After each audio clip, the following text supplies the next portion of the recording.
20 jours. C'est le temps qu'il vous reste, mais vous l'ignorez encore.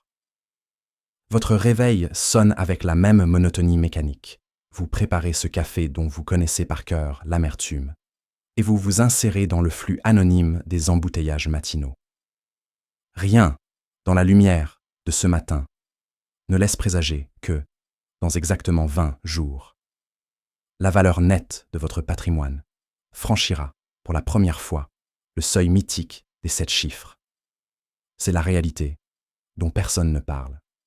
La veille du jour où vous devenez millionnaire, vous vous sentez encore financièrement vulnérable.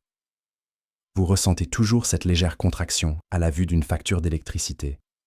Vous hésitez encore devant un achat superflu de 200 € et vous continuez de vous demander si vos efforts sont suffisants, si votre cadence est la bonne ou si tout cela finira par se concrétiser un jour. Puis, cela arrive, sans fanfare, un mardi ordinaire, sur un compte-titres que vous avez consulté presque par automatisme. Aujourd'hui, je ne veux pas vous parler de mathématiques ou de rendement annualisé, car vous connaissez déjà les chiffres. Je veux vous emmener à l'intérieur de ces 20 derniers jours pour comprendre la métamorphose psychologique qui s'opère chez un individu juste avant qu'il ne franchisse cette ligne invisible, car cette compréhension change radicalement la manière dont on poursuit la prospérité.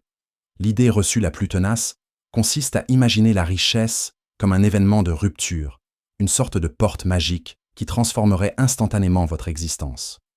On s'imagine qu'il y a un avant ordinaire et un après prestigieux. Pourtant, la réalité est bien plus sobre. 20 jours avant l'échéance, il n'y a aucun roulement de tambour, aucun signal cosmique.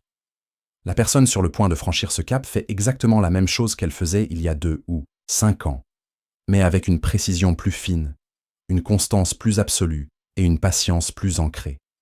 La vérité est inconfortable. La richesse ne se construit pas dans l'éclat du succès, mais dans l'obscurité des jours ordinaires. Elle se forge lors de ces soirées de semaine où vous préférez réviser vos allocations d'actifs plutôt que de succomber aux divertissements faciles, ou lors de ces matins dominicaux où vous analysez vos trajectoires financières pendant que d'autres dorment encore. Ce sont les moments de discipline silencieuse où vous avez choisi de ne pas augmenter votre train de vie malgré une promotion qui ont bâti cet empire invisible. À 20 jours du but, vous ne sprintez pas vers la ligne d'arrivée. Vous ignorez même qu'elle est là. Vous continuez simplement à appliquer votre système. Et c'est précisément cette indifférence au spectaculaire qui vous rend redoutable. Sur le plan comptable, la dynamique change de nature. À ce stade, votre portefeuille oscille entre 980 000 et 995 000 €. C'est ici qu'un phénomène psychologique fascinant se produit. La capitalisation composée devient enfin visible à l'œil nu. À ce niveau de capital, une journée boursière banale peut faire fluctuer votre patrimoine de plusieurs milliers d'euros en quelques heures. C'est une somme qui, autrefois, exigeait des semaines de labeur acharné pour être épargnée et qui désormais se génère par la simple inertie de votre masse d'actifs. On dit souvent que le premier million est le plus difficile. Et ce n'est pas une formule de motivation creuse, c'est une réalité mathématique implacable. À 100 000 €, un rendement de 10% vous rapporte 10 000 €.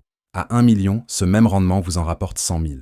Le pourcentage est identique, mais le résultat appartient à un autre monde. L'actif fait désormais le travail lourd à votre place. 20 jours avant le seuil, vous commencez à ressentir cette poussée silencieuse. Vous observez votre compte progresser, sans intervention de votre part, sans heures supplémentaires, sans bonus, juste par le ronronnement du moteur que vous avez mis des années à construire. Ce sentiment est inédit. C'est le premier véritable aperçu de ce que signifie réellement la liberté financière. Pourtant, contrairement à ce que l'on pourrait croire, ces derniers jours ne sont pas marqués par l'euphorie, mais souvent par une forme d'anxiété feutrée. Vous jouez une partie de longue haleine depuis une décennie. Vous avez différé votre gratification. Vous avez maintenu une discipline de fer, pendant que votre entourage multipliait les dépenses ostentatoires et les plaisirs immédiats. Vous avez tenu bon lors des corrections de marché qui amputaient votre portefeuille de 30%. Vous avez conservé votre vieux véhicule quand vos amis achetaient le dernier modèle, et vous avez persisté quand votre stratégie semblait invisible. Maintenant que le but est à portée de main, une peur nouvelle émerge, celle de tout perdre si près du but. Une correction de 10% à ce stade vous renverrait des mois en arrière. Cette crainte n'est pas un signe de faiblesse, mais une preuve de sophistication. Vous avez enfin compris, viscéralement, que la richesse n'est pas une destination où l'on s'installe, mais une position que l'on gère avec rigueur. Parallèlement à cette peur, une clarté absolue s'installe. Le bruit extérieur s'est éteint. Vous avez cessé de vous comparer il y a bien longtemps. Vous avez un chiffre, un plan et une vision. Tout ce qui ne nourrit pas ce système a cessé d'être digne de votre attention. À 20 jours du dénouement, votre quotidien est le reflet d'une architecture financière parfaitement huilée. Vos investissements travaillent de manière automatisée, selon des mécanismes que vous avez instaurés des années auparavant. Une partie de vos revenus est redirigée avant même de toucher votre compte courant, éliminant ainsi toute tentation ou besoin de volonté. Vous n'êtes plus dans la phase obsessionnelle du tableur Excel ou du budget au centime près. Vous pilotez désormais à haute altitude, surveillant simplement la santé de vos flux et l'alignement de vos allocations. Vos revenus ne proviennent plus d'une source unique, non par un activisme frénétique, mais parce que vos compétences et vos actifs ont eux aussi produit des ramifications. Vous vivez en dessous de vos moyens, non par privation, mais par habitude. Chaque augmentation de revenus a servi à nourrir la machine plutôt qu'à gonfler votre ego.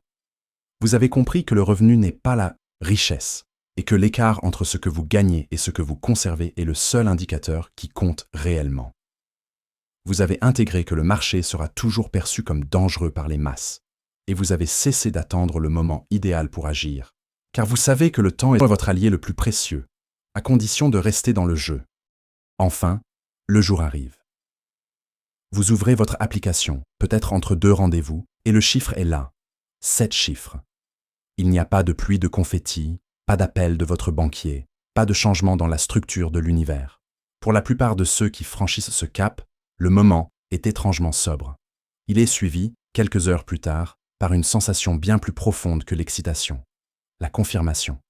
C'est la validation silencieuse que votre système était juste, que votre discipline était fondée et que le plan ne pouvait que réussir. Le chiffre en lui-même ne transforme pas votre vie, mais le système qui l'a produit, lui, a déjà tout changé. Ce chiffre n'est qu'un point de passage, une preuve de concept. Le véritable gain n'est pas le million, mais l'identité de bâtisseur de richesse que vous avez forgée en chemin. Vous refermez l'application, vous reprenez votre journée, et demain, le système tournera à nouveau, vous emmenant vers 2, 5 ou 10 millions. Si vous êtes encore loin du but, comprenez que l'écart n'est pas une question de distance, mais une question de temps et de rigueur. Construisez votre système. Faites-le fonctionner sans relâche, même quand les résultats semblent invisibles. Le mardi de votre consécration viendra, car il est la conséquence inévitable de ce que vous mettez en place aujourd'hui.